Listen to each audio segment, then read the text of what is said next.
The night was cold and silent on the ruined colony of Asteron 9. Ash fell from the dark sky like grey snow.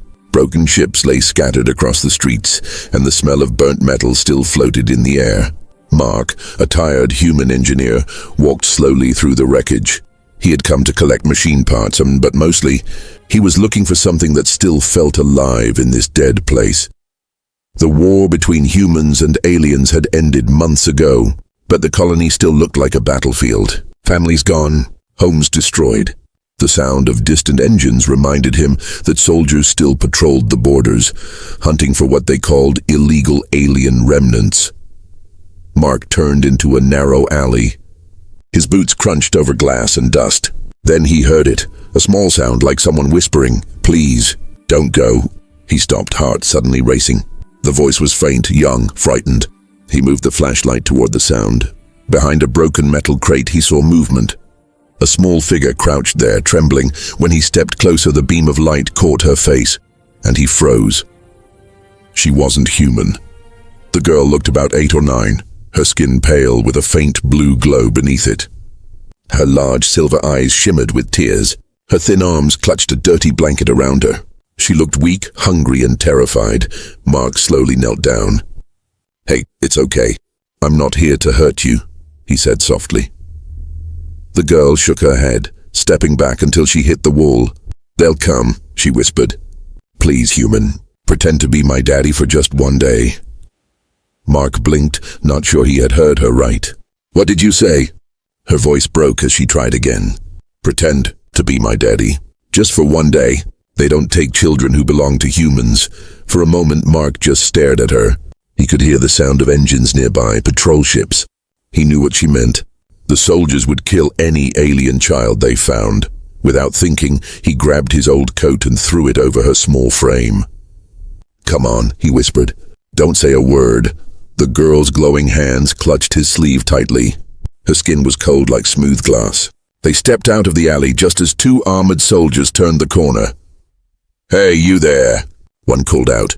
"What are you doing here, human?" Mark forced a tired laugh. "Just scavenging," he replied. "My kid got scared of the noise. I'm taking her home." The soldiers looked suspicious. "Your kid?" He nodded quickly, lowering his arm protectively over the small figure beside him. "Half-breed," he lied. "Her mother was from this colony." One soldier leaned forward, shining a scanner at them. The girl hid her face in Mark's chest. The device beeped once and then went silent. No reading. Mark's pulse pounded. Somehow the scanner couldn't detect her alien signature. Maybe it was the coat, or maybe something stranger. "Move along," the soldier finally said. "Curfew's in effect." Mark nodded and walked away fast, heart hammering. The moment they turned the corner, the girl started shaking again. "They killed everyone," she whispered. "My mother told me to run, but they said I'm a weapon." Mark looked down at her, small, glowing, terrified, and felt something twist in his chest. He didn't know why, but he couldn't leave her. "What's your name, kid?" he asked. She hesitated. "They called me Unit 47, she said quietly. "But my mother called me Lyra." "All right, Lyra," Mark said, his voice low and steady. "You're safe now. I'll keep the act going as long as we need to." For the first time, she looked up at him with a tiny smile. "Thank you, Daddy." The word hit him like a spark. Mark didn't know it yet, but that one word would change everything. His life, the war, and maybe the fate of 2 worlds. He looked back at the silent alley where he'd found her, then whispered to himself, "Guess I'm a father now." The wind howled through the broken city, carrying the soft glow of a new bond, fragile, secret, and full of danger. The morning after the escape, a weak light filtered through the dusty windows of Mark's small workshop. Metal scraps and half-built drones lay scattered across the tables. The city outside was silent, except for the low hum of patrol engines sweeping through the sky. Mark hadn't slept. Every time he closed his eyes, he saw the little alien girl whispering those words again. "Pretend to be my daddy." Lyra was sitting in the corner, wrapped in an old blanket that almost swallowed her whole. Her silver eyes followed every sound, every movement. She hadn't spoken since the night before. Mark placed a cup of warm synth milk in front of her. "It's not much," he said, trying to sound calm. "But it'll help." She looked at the cup, then at him. "You're not scared of me?" she asked softly. He shook his head. "Should I be?" She hesitated. "Everyone else was." Mark forced a smile. "Well, I'm not everyone else." But even as he said it, he felt the weight of the danger around them. He had lied to soldiers, a serious crime in these border zones. Harboring an alien child was worse. If they found out, both would be executed. A sudden knock on the metal door made his stomach drop. He gestured for Lyra to hide. She quickly crawled under a workbench as he opened the door just enough to see two human officers in grey uniforms. "Engineer Mark Hale," one asked. "We received a report. Someone saw you last night near the refugee ruins. We're searching for a missing alien child." Mark's mind raced. He forced a tired sigh. "I was just salvaging parts. You know my work, trying to fix those old drones for the city patrol. Didn't see any aliens." The officer stepped inside, scanning the room with his visor. "Your record says you lost your wife during the war." Mark's jaw tightened.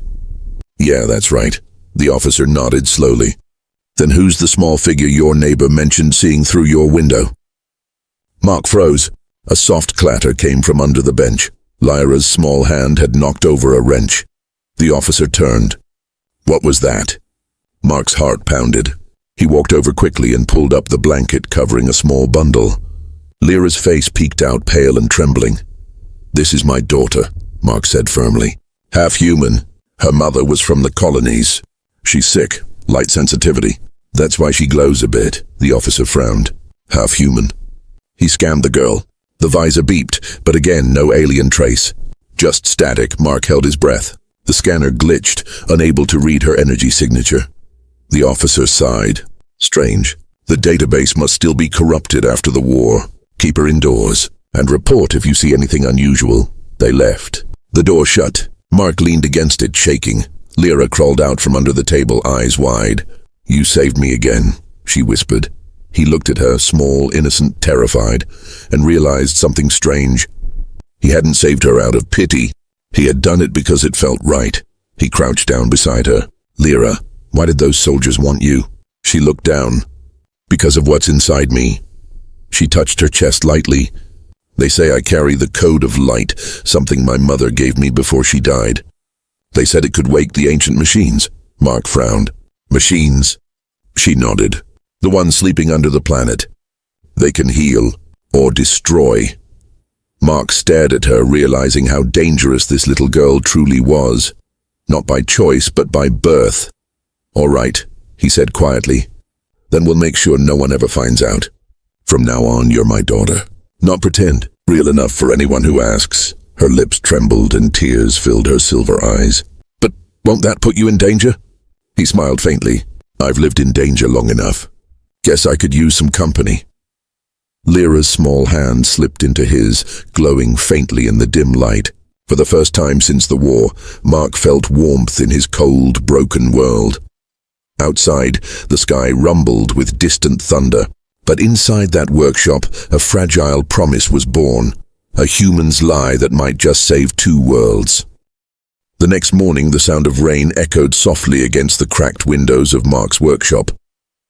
Thin rays of pale sunlight tried to break through the grey clouds. The air smelled of oil, metal, and old memories. Mark sat at his workbench trying to repair a small hover drone, but his eyes kept drifting toward the little alien girl sitting on the floor beside him. Lyra was humming quietly, a tune that didn't sound human. Her fingers traced patterns in the dust, and wherever she touched, faint blue light glimmered for a moment before fading. Mark couldn't help but stare. "You're drawing?" he asked. She nodded shyly. "It's a song from my mother's people. We draw the notes instead of writing them." He chuckled softly. "That's different. Beautiful, actually." Lyra looked up at him, a small smile forming. "You really think so?" "Yeah," Mark said. "But next time, maybe don't make glowing drawings on the floor. Someone could see through the window." Her smile faded, and she quickly wiped the glowing dust away with her sleeve. "Sorry," she whispered. Mark sighed and placed a hand on her shoulder. "Hey, it's fine. You're safe here, just gotta be careful." He didn't know why he cared so much. He had promised himself years ago never to get involved again, not after losing everything in the war. But when he looked at her, something changed inside him. She wasn't just another refugee. She was a child trying to survive in a world that hated her kind. A sudden noise came from outside, the sharp sound of boots splashing through puddles. Mark's hand went to his blaster. Through the dusty window, he saw 2 armored patrol drones scanning the street. They stopped right in front of his door. "Lyra," he whispered, "get under the table. Don't move." The girl obeyed instantly, curling up behind a box of metal scraps. Her eyes glowed faintly, but she pressed her hands over them to dim the light. The door buzzed. "Citizen Mark Hale," said a cold robotic voice. "Routine inspection." Mark's pulse quickened. "One moment," he called, forcing a calm tone. He quickly covered the table with a sheet and shoved tools aside. The door opened with a hiss, and 2 drones hovered inside, blue lights scanning everything. "Identification confirmed," one said. "We are checking for signs of alien activity. Several life forms were detected nearby last night." Mark laughed dryly. "You think anyone wants to live in this dump? It's just me and a pile of junk." The drones paused near the workbench, right above where Lyra hid. One extended a probe downward, scanning the floor. Lyra's breath caught. Her hand trembled, and the small orb Mark had repaired earlier rolled out from under the table, glowing bright blue. The drones whirled instantly toward the light. "Unregistered energy signal detected." Mark acted fast. He grabbed the orb, pretending to fumble with it. "That's mine. I was testing a power core." He tapped the top and the glow faded. "Old tech." Still buggy. The drone scanned again, hesitated, then finally turned toward the door. "Be cautious, citizen," one warned. "Tampering with alien technology is prohibited." When they left, Mark closed the door and locked it tight. He exhaled slowly, his knees weak. Lyra crawled out, trembling. "I ruined everything," she said. "They'll come back. They'll take you too." Mark knelt down and lifted her chin gently. "Hey, look at me. You didn't ruin anything. You just reminded me why I can't stop caring." She stared at him, confused. "Why?" "Because I used to think caring makes you weak," he said. "But maybe it's what makes us human." Lyra blinked, tears glimmering in her silver eyes. "Then maybe I can learn to be human too," she whispered. Mark smiled faintly. "You're doing just fine, kid." Outside, thunder rolled again. But inside the workshop, something brighter grew, a quiet bond between a broken man and a lost child. A bond stronger than fear and warmer than the dying world around them. The night fell heavy over the city. Neon lights flickered weakly between the cracks of broken towers. The rain hadn't stopped since morning, turning every alley into a river of reflections, red, blue, gold. Mark stood near the window, watching the silent sky filled with patrol drones. He felt it in his gut. Something was coming. Lyra sat beside the old heater, holding the small orb he'd fixed for her days ago. It floated just above her palms, spinning slowly with soft blue light. Her eyes glowed with the same hue. "Can I keep it on?" she asked. "It reminds me of home." Mark hesitated, then nodded. "Just keep the curtains closed, all right?" She smiled, small and tired, her silver hair sticking to her cheeks from the humidity. For a moment, everything felt peaceful, too peaceful. Then came the sound, a deep, vibrating hum that shook the windows. Mark's head snapped up. "Down!" he shouted. A red beam of light tore through the side wall, melting metal like paper. Lyra screamed and ducked. Mark grabbed her, diving behind the table as another blast hit the ceiling. Outside, the roar of engines grew louder, hoverbikes. He peeked through the smoke. Dark shapes in armor were circling the street, their visors glowing crimson. Bounty hunters. They weren't patrol drones. They were worse, Mark's mind raced. "How did they find us?" Lyra's voice trembled. "They always find me." He looked at her, terrified but determined. "Not this time." He grabbed a pack of EMP grenades from his workbench and kicked open the back door. "Stay close!" The two of them ran into the rain, feet splashing through puddles. Sirens blared as the hunters swooped lower. One fired a pulse cannon. The shot hit a wall beside them, sending sparks flying. Mark pulled Lyra into a side alley. "Shortcut!" he yelled. They darted through narrow passages glowing with flickering holograms. The city around them looked alive. Shifting ads, broken lights, screaming alarms. Every turn, every step echoed with danger. A hunter landed in front of them, blocking the way. His armor shimmered black with crimson streaks. "Hand over the child," he ordered. "You don't know what she is." Mark raised his blaster, shaking but defiant. "Maybe I don't, but I know she's not yours." The hunter aimed his weapon. "Then die with her." Before he could fire, Lyra screamed, a sound that wasn't human. Her eyes flared bright blue. The air around them rippled like water. A sudden shockwave burst from her body, knocking the hunter backward into a wall. Sparks exploded. The neon lights shattered. Mark turned to her in shock. "Lyra, stop!" But she couldn't. Her small hands glowed brighter, pulsing with uncontrolled energy. Rain turned into steam as blue light radiated from her skin. Mark rushed forward, wrapping his arms around her.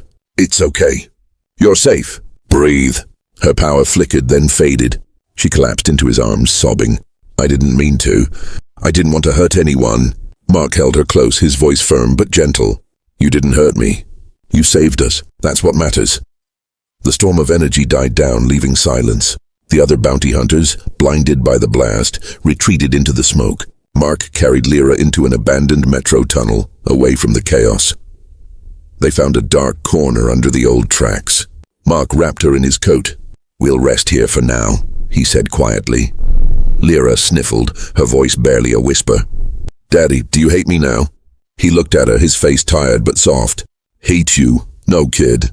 You're the reason I remember what it means to fight for something real." She smiled weakly. "You said we'd just pretend." Mark smiled back, brushing her wet hair aside. "Yeah, maybe I lied." Outside, the rain slowed. The bounty hunters searched the city above, unaware that deep below, a man and a glowing alien child were about to change the fate of both their worlds. The old metro tunnel was silent except for the soft dripping of water echoing through the darkness. Mark sat near a dim light, staring at the small girl asleep beside him. Lyra's skin still glowed faintly blue, the afterglow of the strange power she had unleashed. He couldn't shake the image of that blast, the air bending, the metal melting, and the bounty hunters thrown like toys. Mark rubbed his hands through his messy hair. "What are you, kid?" he muttered under his breath. Lyra stirred. Her eyes fluttered open, shining softly in the dark. "You're awake," she whispered, voice weak but calm. "Couldn't sleep," he replied. "Not after what I saw back there." She lowered her gaze, ashamed. "I didn't mean to use it. I never can control it. It hurts." Mark leaned forward, his voice soft but steady. "Lyra, I need to understand. Who taught you to do that? Where did that energy come from?"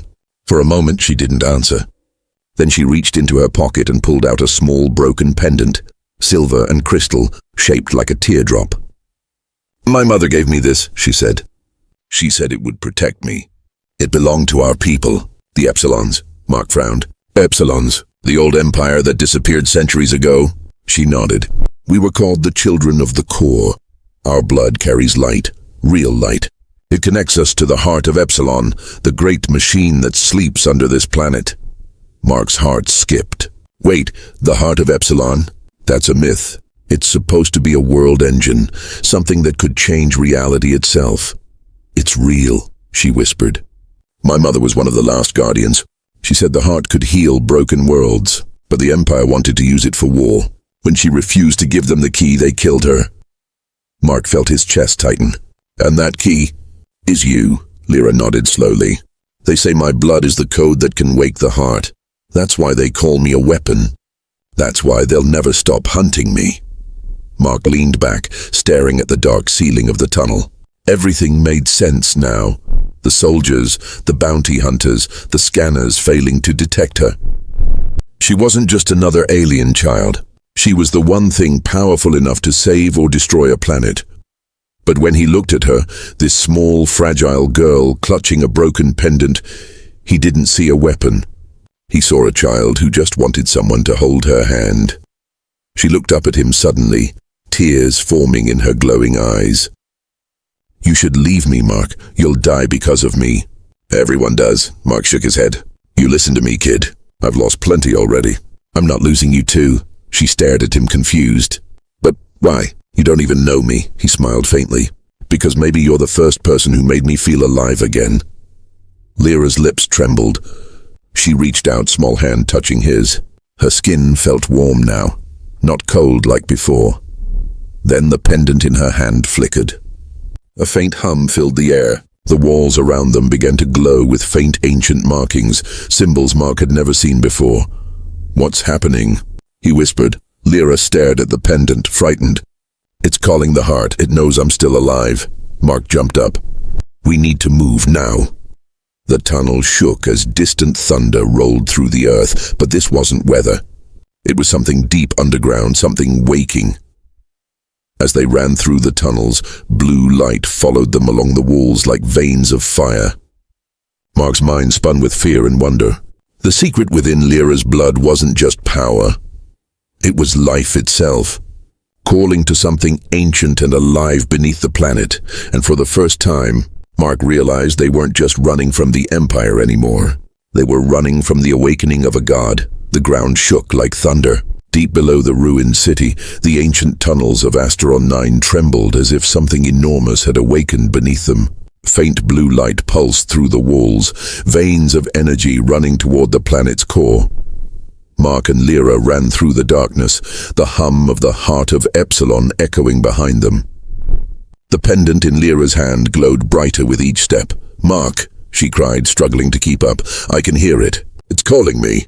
Mark looked back, breath heavy. Don't listen to it. We need to get out before the whole place collapses. But before they could reach the surface, a beam of red light cut across the tunnel entrance. A dozen soldiers appeared, their armor gleaming under the blue glow. Behind them, a tall figure stepped forward, the alien commander, General Koresh, his eyes burning gold. At last, Koresh said coldly, his voice echoing, the lost child of Epsilon. You've caused quite the hunt. Lyra froze, trembling. Mark stepped in front of her. You're not taking her. Koresh tilted his head, amused. You think a broken human can protect a god's daughter? Hand her over, and I'll give you mercy. Mark tightened his grip on his blaster. Your mercy looks a lot like death. Koresh smiled thinly. Then so be it. He raised his hand. The soldiers aimed their weapons. Blue and red lights filled the tunnel. Mark tossed an EMP grenade, the blast flashing bright white. The soldiers staggered, their suits shorting out. Mark fired, hitting two before diving for cover. Lyra crouched behind a pillar, clutching the pendant. The heart's hum grew louder, shaking the ground. Koresh roared, activate the capture field. A red energy barrier spread across the tunnel. Mark's blaster melted in his hands. He looked at Lyra. She was crying, glowing brighter. Daddy, she screamed. That single word broke something inside him. Mark ran to her through the chaos, grabbing her hands. Lyra, you can control it. You have to. Tears streamed down her glowing cheeks. It hurts. I can't stop it. He cupped her face, his voice trembling but firm. You're not alone anymore. Look at me. You're stronger than them, stronger than the pain. Her breath shook. The light in her eyes turned from wild blue to calm white. Koresh raised his weapon. No! But before he could shoot, the heart of Epsilon answered her call. The walls burst open in a wave of pure light. Blue fire spiraled upward, wrapping around Lyra like wings. Mark shielded his eyes as the energy roared through the chamber. The soldiers were thrown backward, their armor melting. Koresh tried to stand, but the ground beneath him split apart. Lyra floated, glowing brighter than ever before. Her voice echoed through the air, soft but powerful. You will not hurt him.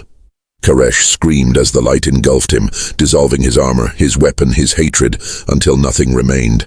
Then silence. The glow faded. Lyra fell unconscious into Mark's arms. The energy died down, and the tunnels grew still again. Mark held her tightly, whispering, I've got you, kid. You did it. The pendant dimmed, its crystal cracked. Through the distant rumble, Mark could see a new glow spreading through the earth. Not destruction, but life. The heart wasn't just a weapon. It was healing the planet. He looked down at Lyra, still glowing faintly, breathing softly against his chest. You're not a curse, he whispered. You're a miracle, as he carried her toward the surface. Light followed them, filling the tunnels with warmth, chasing away the darkness that had ruled the colony for so long. For the first time since the war, Asteron 9 felt alive again, and in the arms of a tired human, the last child of Epsilon slept peacefully, her power finally finding its purpose, not to destroy but to protect. The sky above Asteron 9 was no longer black. For the first time in years, dawn broke golden across the ruined colony. The air that once smelled of smoke now carried warmth and life. Cracks in the old streets glowed faintly blue, filled with new light from the heart of Epsilon deep beneath the planet. Mark stood on a cliff overlooking the city. The storm was gone, replaced by soft winds that carried the hum of renewal. Behind him, a small voice called gently, "Daddy." He turned. Lyra stood at the mouth of the cave, wrapped in his worn jacket. Her eyes, once burning with fear, now glowed softly, like morning stars. "You're awake," he said, smiling tiredly. She nodded and walked toward him, her bare feet brushing the glowing grass. "How long was I asleep?" "3 days," he said quietly. "You scared me half to death." She lowered her head. "I didn't mean to," Mark chuckled softly. "Yeah, well, next time try not to save the world all at once." Lyra looked out over the city. Green vines crawled across the ruins, sprouting from cracks where light touched. The once dead colony was breathing again. "It's beautiful," she whispered. "The heart. It's healing everything," Mark nodded. "You did that," Lyra shook her head. "No, we did that. It listened because you stayed with me." He studied her for a moment. She was still small, fragile, but there was strength in her now. A quiet courage that hadn't been there before. "You know," he said, "if the Empire finds out the heart's awake, they'll come again." She looked up, her silver eyes clear. "Then they'll find a planet ready to fight for peace." "Not war," Mark smiled faintly. "That's a brave thing to say, kid." She stepped closer and took his hand. "I'm not afraid anymore. Not while I have my daddy." The word hit him like sunlight. For a long time he didn't speak. He just squeezed her small hand. "You sure you still want me to be that?" he asked softly. "You could be anyone now, a queen, maybe a leader of your people." She shook her head. "I don't want to be a queen. I just want to be your daughter." He laughed quietly, brushing her silver hair aside. "Guess I can live with that." They stood together, watching as the new light spread across the horizon. Birds, real birds, not drones, circled above the towers. The planet was waking from a long, cold dream. Suddenly, a faint hologram flickered above the pendant still hanging from Lyra's neck. It showed a woman's face, calm, gentle, glowing. Lyra gasped softly, "Mother." The hologram smiled. "My little light, you found the one who would protect you." Her eyes turned toward Mark. "Human, thank you for keeping your promise, even one you never knew you made." Then the image faded, leaving only silence. Lyra's tears shimmered in the dawn light. Mark knelt and hugged her tightly. "She'd be proud of you," he whispered. She clung to him, voice trembling. "And I'm proud of you, Daddy." The wind picked up, carrying the sound of laughter and rebuilding far below. Humans and aliens were working side by side, repairing, planting, starting anew. Mark looked down at her and said, "Looks like we've got work to do." "This planet needs a lot of fixing," Lyra smiled, wiping her eyes. "Then we'll fix it together." As the sun rose higher, the ruins of Asteron 9 shimmered with life once more. A world once divided by war now stood at the edge of peace, all because a lost alien girl had whispered one desperate wish to a lonely human. "Pretend to be my daddy." And he did, until the pretending became real.